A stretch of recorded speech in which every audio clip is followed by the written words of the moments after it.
Drugs মুক্ত সমাজ গঠনে বদ্ধপরিকর সরকার। তাই মরণ নেশা সামগ্রী আসক্তি থেকে দূরে সরে আসতে বর্তমান প্রজন্মের কাছে আহ্বান জানান রাজ্যের পুলিশ শীর্ষ আধিকারিক। যেহেতু শ্রীভূমি জেলায় বিগত দিনে বাজেয়াপ্ত হওয়া বহু পরিমাণে নিষিদ্ধ মাদকদ্রব্য পুরোপুরি নষ্ট করে দেওয়া কার্যক্রমে এমনই মত ব্যক্ত করেন পুলিশের শীর্ষ আধিকারিক।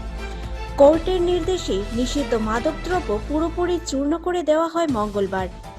প্রায় 55,53,70,000 টাকার মাদকদ্রব্য পুড়িয়ে ফেলা হয়, যার মধ্যে হেরোইন, ইয়াবা ট্যাবলেট, গাঁজা সহ নিষিদ্ধ কফ সিরাপের বোতল রয়েছে, যা রোলার দিয়ে ভেঙে টুকরো টুকরো করে দেওয়া হয়। রাজ্যিক সীমান্তের পাশাপাশি আন্তঃরাষ্ট্রীয় সীমান্ত থাকায় নেশা কারবারিরা অবাধে কালো সাম্রাজ্যের ব্যবসা অবাধে চালিয়ে আসলেও পুলিশ সময় মতো তৎপর হওয়ায় নেশা সামগ্রী অচিরে বাজেয়াপ্ত সহ নেশা কারবারিদের আটক করতে সক্ষম হয়েছে। রাজ্যের মধ্যে শ্রীভূমি জেলায় অধিক মাত্রায় নেশা জাতীয় সামগ্রী বাজেয়াপ্ত করতে সক্ষম হয়েছে শ্রীভূমি জেলার, যার জন্য শ্রীভূমি পুলিশ প্রধানদের সাধুবাদ জানান পুলিশের শীর্ষ আধিকারিক। নিষিদ্ধ মাদকদ্রব্য পুরোপুরি নষ্ট করে বাজেয়াপ্ত হওয়া মাদকদ্রব্যের শেষ পরিণতি ঘটানো হলো।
ড্ৰাগছৰ ধৰা কামতো পুলিচে সেইটো সদায় সতৰ্ক হৈ আছে, বহুত ধৰি আছে। আপোনালোকে দেখি আছে লাষ্ট ফিউ ইয়াৰ্ছত শ্ৰীভূমি পুলিচৰ কিমানখিনি ড্ৰাগছ ধৰিবলৈ ছাকচেছফুল হৈছে, বহুত আছামী এৰেষ্ট হৈছে। আৰু এইটো নো ওৱান ইজ পাৰফেক্ট। চ' আমাৰ 100টা ড্ৰাগছ কেছত কেতিয়াবা এজন দুজন মানুহ তাতে হাৰি যায়। চ' টেকনিকেল প্ৰব্লেমছ কিছুমান থাকে, কেছ যেতিয়া উঠে ট্ৰায়েল কোৰ্টত টেকনিকেল প্ৰব্লেমছো থাকে। চ' সেইবোৰ কাৰণত হয়, কিন্তু আল্টিমেটলি যিমান ড্ৰাগছৰ যিমান ৰিলেটেড ড্ৰাগ পেডলাৰ্ছ থাকে, সেই গোটেইখিনিক আমি এবাৰ হাৰি গ'লেও নেক্সট টাইম আকৌ আমি ধৰাৰ চেষ্টাটো সদায় থাকে, আৰু তেওঁলোক তেনেকৈ ধৰাও পৰে।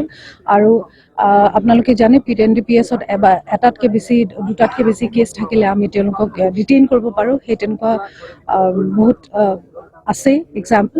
চ' এটা কেছত তেওঁলোকে বেইল পালে বা তেওঁলোকে একুইট হৈ গ'লে যে সেইখিনি তাতে শেষ হ'ব, তেনেকুৱা কোনো কথা নাথাকে।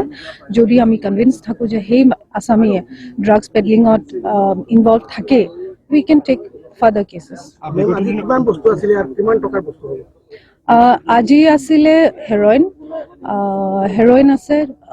হেৰইন আপোনাৰ ইয়াতে লিখা হৈছে 5 kg 315 grams, ইয়াবা tablets more than 9 lakh tablets, more than 300 kg of ganja, আৰু more than 47,000 fentanyl cup syrup. বিগত দিনত দেখা গৈছিল এই ড্ৰাগছ জব্দ হোৱাৰ পিছত যিসকল ড্ৰাগছৰ লগত জড়িত তেওঁলোকৰ সম্পত্তি জব্দ হৈছিল। আমি সেইটো চেষ্টা চলাই আছোঁ, কাৰণ যিহেতু ড্ৰাগছৰ কেছ কণ্টিনিউৱাছ পুলিচে কেছ লৈয়ে থাকে, তেওঁলোকো বহুত মানুহ ইউজ কৰে যাৰ নামত কোনো প্ৰপাৰ্টি নাথাকে, তেতিয়া আমাৰ সেইটো অসুবিধা হয় এছেটছ চিজ কৰিবলৈ। বা যোনকেইটাত আমি পাওঁ যে তেওঁলোকৰ নামত প্ৰপাৰ্টি আছে আৰু যোনকেইজন ড্ৰাগছৰ কেছে ডাইৰেক্টলি লিংক থাকে, তেওঁলোকৰ প্ৰপাৰ্টি জব্দ কৰিবলৈ আমাৰ ইজি হৈ যায়।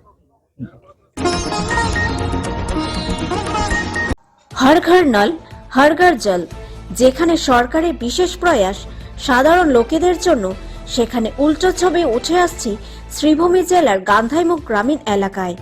নলের জল পান করা তো দূরের কথা, খালের জল পান করে জীবন অতিবাহিত করতে হচ্ছে গ্রামের বেশিরভাগের জনগণের অভিযোগ, জনস্বাস্থ্য ও কারিগরি বিভাগের আওতাধীন হর ঘর নল হর ঘর জল প্রকল্প সাধারণ লোকেদের জন্য থাকলেও কান্থাইমুখ গ্রামের যেন উল্টো দৃশ্য দেখা যাচ্ছে। প্রকল্পের কাজ কিঞ্চিত হয়েছে কিনা সবার সন্দেহ রয়েছে। এদিকে জনগণের সমস্যা সমাধানে কোথাও বিধায়ক সরব হবেন তা নয়, তাদের এলাকায় যাওয়ার প্রয়োজন বোধ করছে না বলে বিধায়কের বিরুদ্ধে অভিযোগ উত্থাপন করেন গ্রামের অধিকাংশরা। গ্রামের জনগণের সাফ কথা, বিজেপির পক্ষে রায় দেওয়ায় তাদের অবস্থা বেহাল। সমস্যার সমাধানে কেউ এগিয়ে আসছেন না, সরকারের হস্তক্ষেপ কামনা করছেন ভুক্তভোগীরা।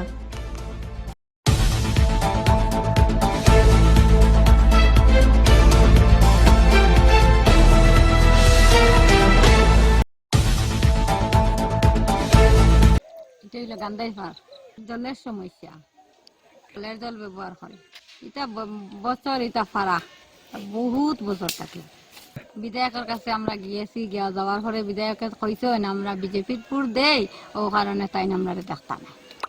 তোমার সিদ্ধা আহমেদ দক্ষিণ করিমগঞ্জ, এই জল খাইয়ে তো আমরা অসুখ বেশি কইয়া বেমার আজার বেশি বাড়তে থাকে। সরকারকে তো জানাইলাম, জানানোর পরে তাই তো আর আমরা দেখই না দেই না কিছু দিন না, এমএলএও না সরকারও না, কেউ দেখে না। স্নান করা, বাসন মাজা, সব কিছু করা, এগুলো জলটা আমরা খাই। একজন 60 বছর বয়স, তাই না ও জলটা খায়, আর এখন পর্যন্ত তখন থাকিও আমরা ওই জল খাই। কত গরু মরা আছে, ছাগি মরা আছে এই নদী ফেলাই, কোনো জলের ব্যবস্থা নেই। শেষ তুলি টান দিতে প্রচেষ্টার খামতি রাখছেন না মৃৎশিল্পীরা। কেননা শুক্রবার বিদ্যার অধিষ্ঠাত্রী দেবী সরস্বতী মায়ের পুজো অনুষ্ঠিত হবে। প্রতিমায় এবার পূর্ণার্থীদের আকর্ষিত করতে প্রচেষ্টার খামতি রাখছেন না মৃৎশিল্পীরা।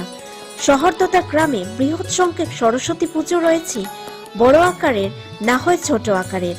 সব মিলিয়ে ব্যাপক প্রস্তুতি চলছে সরস্বতী মায়ের পুজো উপলক্ষে। এদিকে বাণী বন্দনায় বিভিন্ন শিক্ষা প্রতিষ্ঠানে বা অন্য কোনো প্রতিষ্ঠানে সবাই মেতে ওঠেন। এ নিয়ে দেখে নিন সুস্মিতা দাসের এক প্রতিবেদন। সামনে বিদ্যার দেবী সরস্বতী পুজো এবং সরস্বতী পুজোকে ঘিরে মৃৎশিল্পীদের ব্যস্ততা বেড়ে চলেছে ত্রিভূমি শহরে। এই মুহূর্তে আমি দাঁড়িয়ে রয়েছি ত্রিভূমির অন্যতম একটি প্রতিষ্ঠান মাতৃশিল্পালয়, যেখানে মৃৎশিল্পীরা ব্যস্ত রয়েছেন দেবী প্রতিমা নির্মাণে। এবং আমরা দেখতে পাচ্ছি ইতিমধ্যেই এখানে কিন্তু খুব সুন্দর সুন্দর ছোট ছোট দেবীর মূর্তি রয়েছে। আর মাত্র হাতে গোনা কয়েকটা দিন, তারপরেই পূজিতা হবেন দেবী সরস্বতী। আর এই সরস্বতী পুজোকে ঘিরে কিন্তু সমস্ত রকমের ব্যস্ততা। স্কুল, কলেজ, সরকারি, বেসরকারি বিভিন্ন প্রতিষ্ঠানে সরস্বতী ঠাকুর পূজিতা হয়। বিদ্যার দেবী নামে তিনি পরিচিত। এই মুহূর্তে মাতৃশিল্পালয়ের যে সামগ্রিক পরিবেশ সেটা তুলে ধরার চেষ্টা করছি। এখানে দেখতে পাচ্ছি সারিবদ্ধভাবে মায়ের মূর্তি রাখা হয়েছে। একদম ছোট থেকে মাঝারি, মাঝারি থেকে বড় সব ধরনের মূর্তির সম্ভার মাতৃশিল্পালয়ে খুব সুন্দর করে এখানে নির্মাণ করে রাখা হয়েছে এবং এখনো নির্মাণ চলছে। আমি আমার চিত্র সাংবাদিককে বলবো একটু দেখানোর জন্য যে মূর্তিগুলো এখনো পুরোপুরি ভাবে নির্মাণ করা হয়নি, কাজ চলছে। আর হাতে গোনা মাত্র কয়েকটা দিন, তারপরেই কিন্তু সরস্বতী পুজো। আর এই সরস্বতী পুজোকে ঘিরে কিন্তু ছাত্রছাত্রী সকলের মনের মধ্যে এক আনন্দ উল্লাসের সঞ্চার ঘটে। সবাই এই সরস্বতী পুজোর জন্য অধীর আগ্রহ নিয়ে বসে থাকে।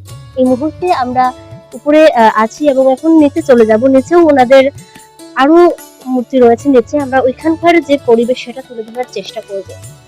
সরস্বতী পুজোকে ঘিরে প্রতি বছরই কিন্তু ব্যস্ততা বেড়ে চলে এবং প্রত্যেকটা আমাদের 12 মাসের 13 পার্বণ, প্রত্যেকটা পুজোর জন্যই কিন্তু আমরা দেখতে পাই মৃৎশিল্পীদের ব্যস্ততা একদম উপচে পড়ার মতো, ওনাদের ব্যস্ততা বেড়েই থাকে।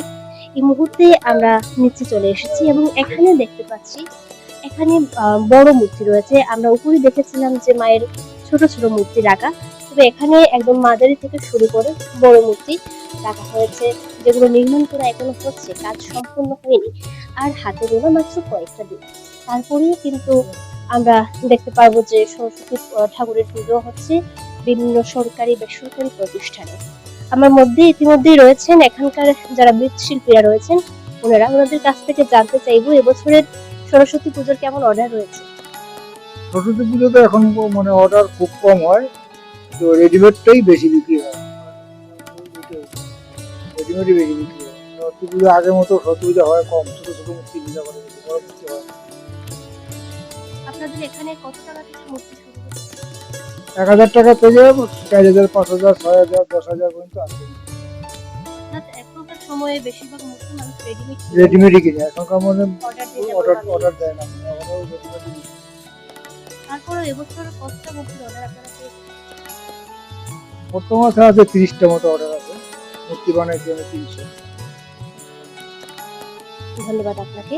ওনার কাছ থেকে জানতে পারলাম যে এখনকার মানুষ যারা রয়েছেন বর্তমানের আধুনিকতার সমাজের সবাই রেডিমেড মূর্তি পছন্দ করেন এবং রেডিমেড মূর্তি কিনে নিয়ে পূজার্চনা করা হয়। এবং আমরা দেখতে পাচ্ছি এখানে সরস্বতী ঠাকুরকে উনি সাজিয়ে তুলছেন, মায়ের হাতে বীণা রয়েছে এবং শাড়ি পরানো হয়েছে মাকে। বিদ্যার দেবী সরস্বতী হংসের উপর বসে আছেন।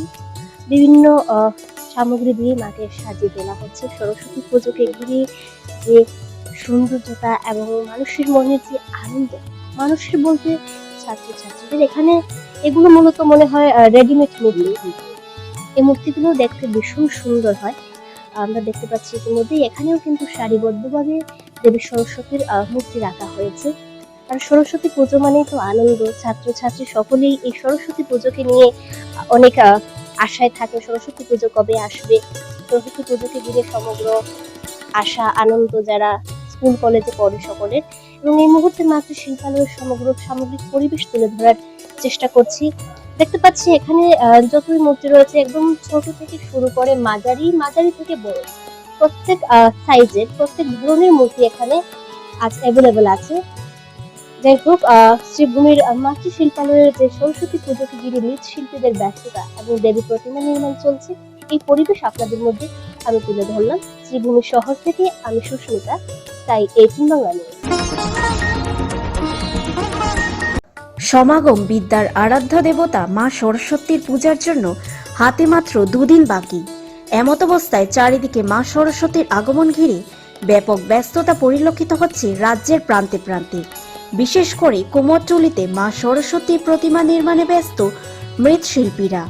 এদিকে রাজ্যের ভিতরে সবচেয়ে উঁচু সরস্বতীর প্রতিমা নির্মাণের কাজ চলছে শ্রীভূমি জেলার সনবিল পশ্চিমাঞ্চলের সন্ন্যাসীপাট্টার গ্রামের স্থানীয় শিল্পী বিশ্বজিৎ দাস এবার নির্মাণ করেছেন 23 ফুট উচ্চতার মা সরস্বতীর মূর্তি।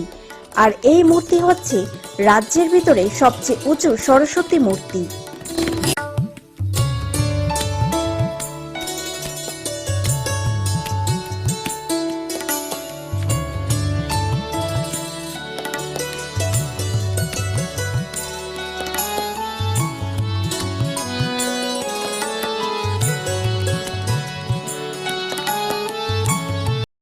নমস্কার, আমি বিশ্বজিৎ দাস। আর আমি মানে মানুষের মডেল ওই ক্লে মডেল এইসব তৈরি করছি। আর এখন আমি প্রথমবারের মতো একটা বড় সরস্বতী তৈরি করছি। আর আমি ঠাকুরের কাজ শিখছি না কোনো কারো কাছ থেকে, এখন শুধু ভাস্কর্যের কাজটা ওই আর্ট কলেজের স্যার তার কাছ থেকে আমি শিখতেছি। আর এই মূর্তি মানে যে কোনো ঠাকুরের মূর্তির মাধ্যমে প্রথম এই লাইনে আসার পিছনে আমার দিদাই আমার প্রথম মানে উৎসাহ দিচ্ছে, যার কারণে আমি আজকে এত বড় একটা মূর্তি বানাইতে পারছি। আর দীর্ঘ 40 দিন ধরে আমি মানে কাজ করতেছি। আর আমার এই পূজার মধ্যে আমার সঙ্গে আমার বাইরে আছে গ্রামের ছোটো ছোটো তার সঙ্গে লইয়া আমি পূজাটা মানে করব। আর মানে আমি এটা প্রচার কিছু করতে পারছি না, যদি সবার কাছে অনুরোধ যারা আমার পারে এখানে আসার জন্য।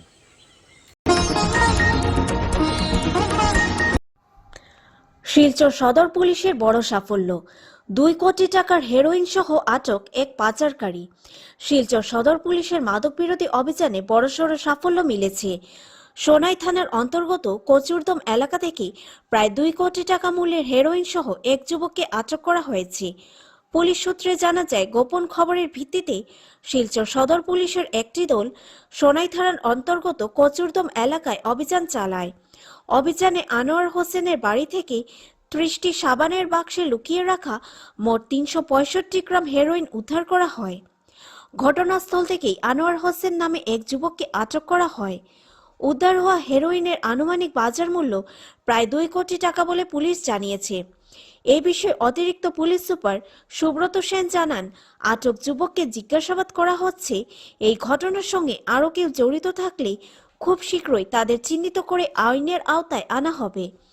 তিনি আরও জানান, মাদক বিরোধী অভিযান ভবিষ্যতেও আরও জোরদার করা হবে এবং সমাজ থেকে ড্রাগস নির্মূলে পুলিশ বদ্ধপরিকর।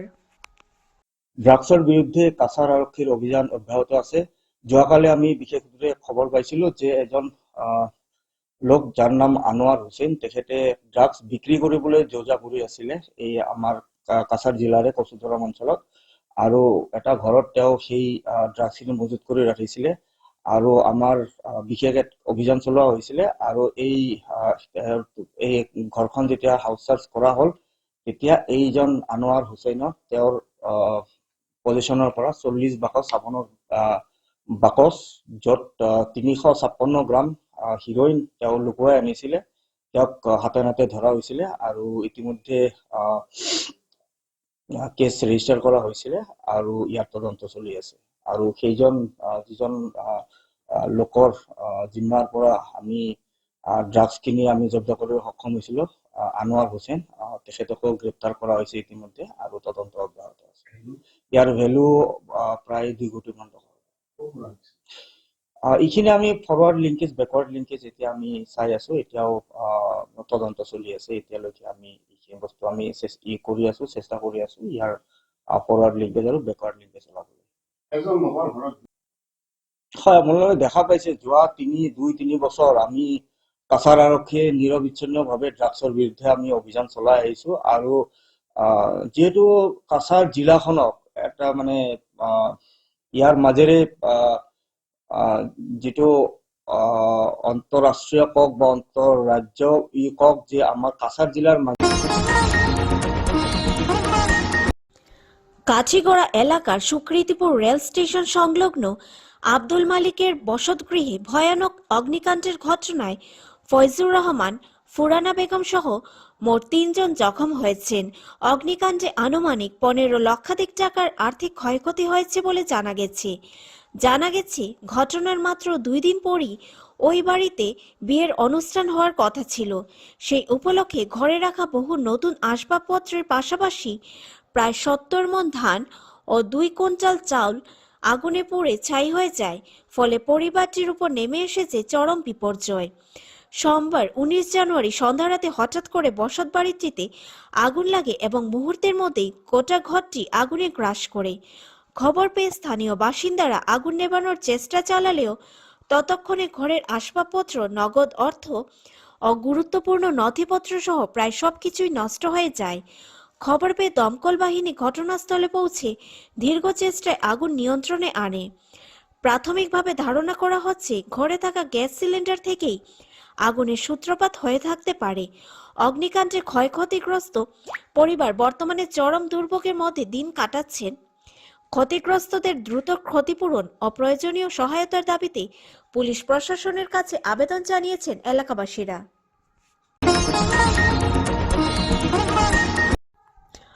রুকনি প্রথম খণ্ডে ভয়াবহ অগ্নিকাণ্ডে সর্বশান্ত এক পরিবার, লক্ষাধিক টাকার ক্ষয়ক্ষতি। ধলাই বিধানসভার অন্তর্গত রুকনি প্রথম খণ্ড এলাকায় মঙ্গলবার সকালে ভয়াবহ অগ্নিকাণ্ডের ঘটনা ঘটে। অগ্নিকাণ্ডে সম্পূর্ণভাবে পুড়ে ভস্মীভূত হয়ে যায় স্থানীয় বাসিন্দা রেজুমিয়া লস্করের বসতবাড়ি। আগুন লাগার সঠিক কারণ এখনো জানা যায়নি, তবে এই ঘটনায় রেজুমিয়া লস্কর ও তার পরিবার কার্যত সর্বশান্ত হয়ে পড়েছেন। ঘটনার সময় রেজুমিয়া লস্করের স্ত্রী রায়না বেগম ঘরের দৈনন্দিন কাজকর্মে ব্যস্ত ছিলেন। হঠাৎ তিনি লক্ষ্য করেন ঘরের উপরের দিকে দাউ দাউ করে আগুন জ্বলছে। মুহূর্তের মধ্যেই আগুনের লেলিহান শিখা চারিদিকে ছড়িয়ে পড়ে। আতঙ্কে চিৎকার শুরু করেন রায়না বেগম। তার চিৎকার শুনে ছুটে আসেন স্থানীয় বাসিন্দারা। স্থানীয় মানুষজন দ্রুত পরিস্থিতি সামাল দেওয়ার চেষ্টা করেন। পাশে থাকা রূপনী নদী থেকে জল এনে আগুন নেভানোর চেষ্টা করা হয়। দীর্ঘক্ষণ চেষ্টা চালিয়ে আগুন নিয়ন্ত্রণে এলেও ততক্ষণে সবকিছু ভস্মীভূত হয়ে যায়। ক্ষতিগ্রস্ত রেজুমিয়া লস্কর জানান, এই অগ্নিকাণ্ডে তার লক্ষাধিক টাকার ক্ষতি হয়েছে।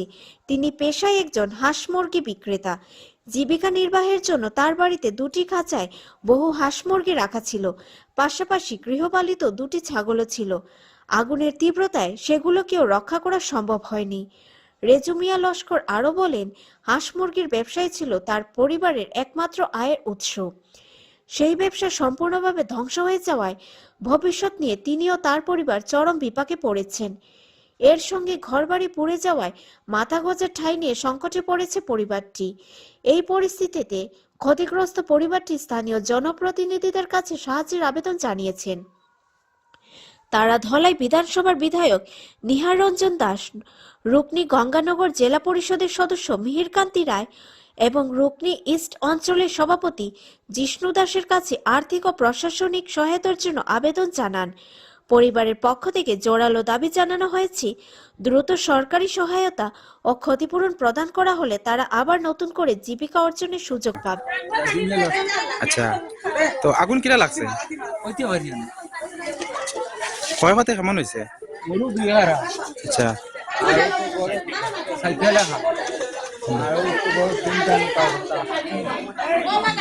সব ফ্যান জ্বলিয়া বসে উঠে গেছে। ফ্যান যে এখন গরিব মানুষ আর নয়া টিন জ্বলিয়া একদম